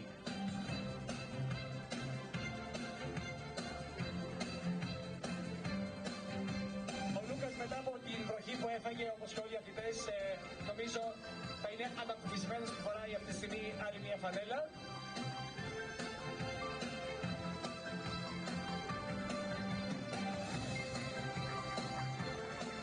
Και το αναμνηστικό δώρο του Δήμου Αράχοβας. Ευχαριστούμε θερμά το Δήμο Αράχοβας. Ευχαριστούμε θερμά για τη συμμετοχή τους. Well, if you've stayed with us, I have to inform you that the race director and the commissaires have come to an agreement that unfortunately the stage has been cancelled.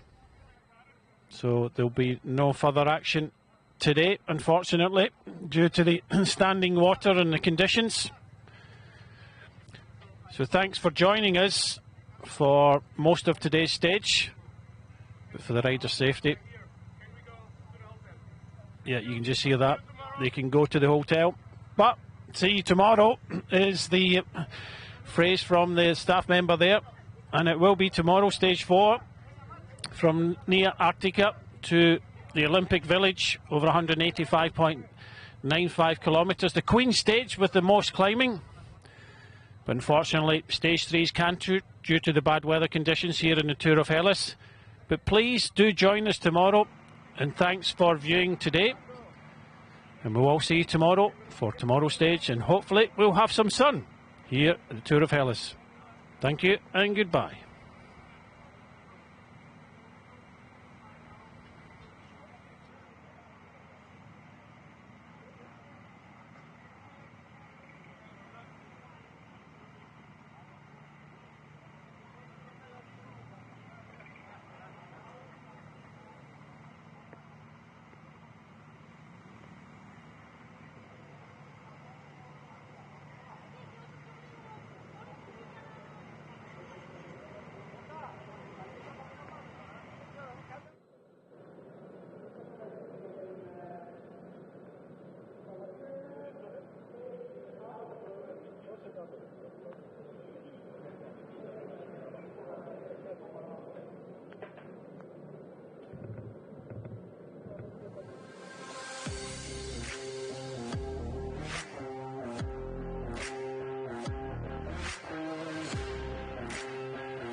Κωνσταντίνε. Κωστή μου επάνω. Έχουν φτιάξει χώρο. Ευχαριστώ πολύ.